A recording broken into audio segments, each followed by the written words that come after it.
Hey everybody, welcome back to another reaction video. This one is Star Wars: The Old Republic Rebirth of the Simp. Did I say simp? Rebirth of the Sith Empire. There we go. Figured it out. Took a little bit. This was requested by a Patreon subscriber. If you two would like to join the Patreon, link down below in the description will get you there. And leave a like on the video if you like it. Subscribe to the channel. If you're new here, hit the notification bell so you know when videos post immediately. And let's go.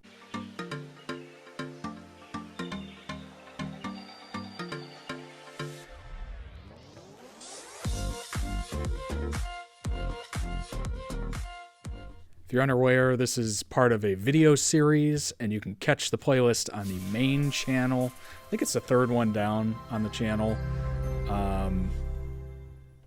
There will also be an informational card over there in the corner, which will show up in a couple minutes or so. And you can click that, and you can see all the videos in order. For more than 1,000 years, the resurrected Sith Empire advanced unchecked in deep space. Yeah, preparing. For a while, we Jedi believed the Sith were extinct, though several self-proclaimed Sith Lords... Never underestimate your enemy. That is like #1 in the list of war and life. Never underestimate your enemy.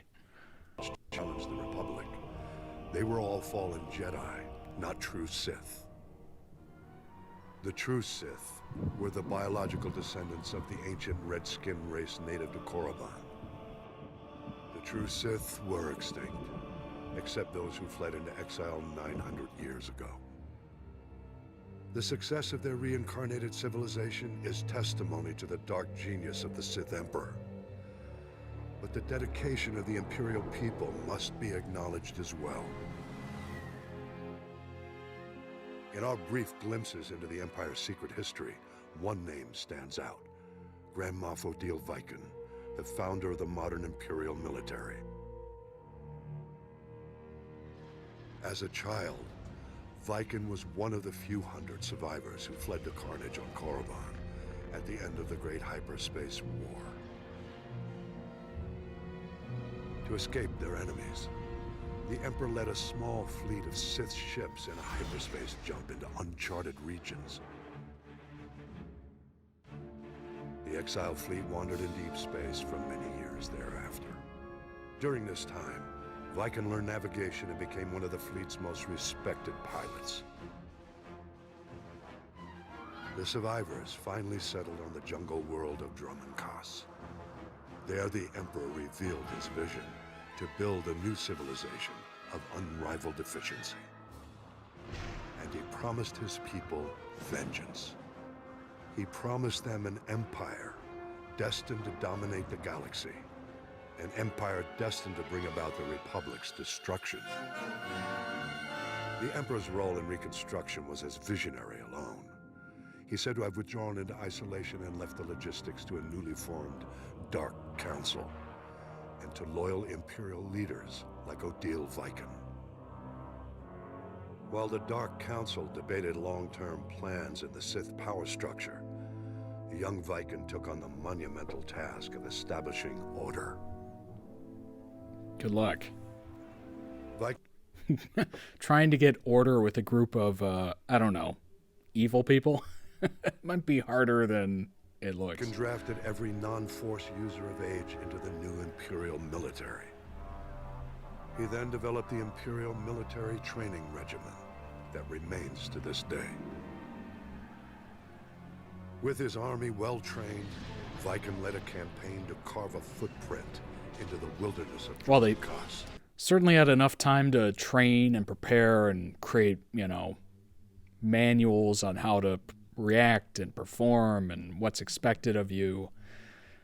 Especially if your enemy thinks you're dead. I mean, you have all the time in the world to prepare. To create room for the Empire's new capital to flourish. Records suggest that during the campaign, he personally slew a rabid Tyrantatek on the site where the Imperial Citadel stands today. After establishing the Empire's dominion on Drummonkas, Viken turned his attention to constructing a new Imperial Navy. Dividing his troops between engineering, mining, and manufacturing, he laid the groundwork for an ambitious plan. The creation of the Imperial Armada. By his own estimates, the task would take centuries. Wow.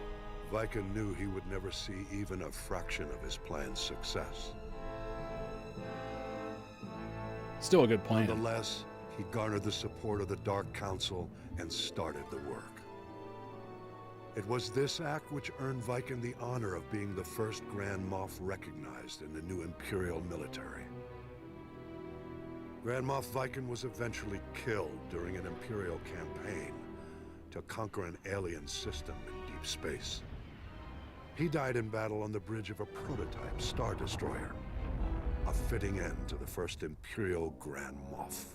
That is actually really fitting. Though Viken was lost all those centuries ago, his plan and his name lived on to inspire countless generations who marched under the Imperial banner. Well, yeah, he set up the whole thing. Viken's story represents the surprising loyalty the Imperial citizens show to an empire in which they will always be subservient to the Sith. I believe the roots of this loyalty lie in the events of the Great Hyperspace War. I'll explain my theory in a subsequent report. Well, the guy not only came up with the handbook for how they should act, how they should train, what's expected of them, how loyal they should be, etc., etc., etc. He turned out to be a really smart guy, planning out all this armada and what the Imperial Army should do and what it should have, and, you know, all these things that they should work on in order to take on the Republic and ultimately win. And it was one of those things where you make the plans, you lay down the plans, you get the supplies, you start construction and whatnot, but it's one of those things you'll never see the finished product on, which I think is always fascinating. It's almost like with Elon Musk and, you know, space travel. I want to see somebody land on Mars. I think that would be super cool. Not only would it be cool to see somebody land on the moon, because I've never personally seen that. I'm not old enough. I'm not old enough to have seen the moon landing. I think it would be cool to see someone land on the moon, and I want to be alive to see somebody land on Mars or whatever. Or at least a base on the moon or something like that where we can recharge, come back, you know, that kind of thing. I at least want to be alive to see that. And it's one of those things where you're just like, did Elon Musk... I don't know if he'll actually see the results of Neuralink and whatnot before he dies. But it's one of those things where it's like, it's for the good of society and humanity, potentially, hopefully. I mean, everything can be corrupted, right? But it's one of those things where you kind of construct it and you're like, well, it'll be done, hopefully, maybe. I won't be around to see it, but I think it's good. I don't really have one of those. It'd be kind of cool to have something like that. But yeah, that was an interesting video. That was recommended by a Patreon subscriber. Link down below in the description will get you there.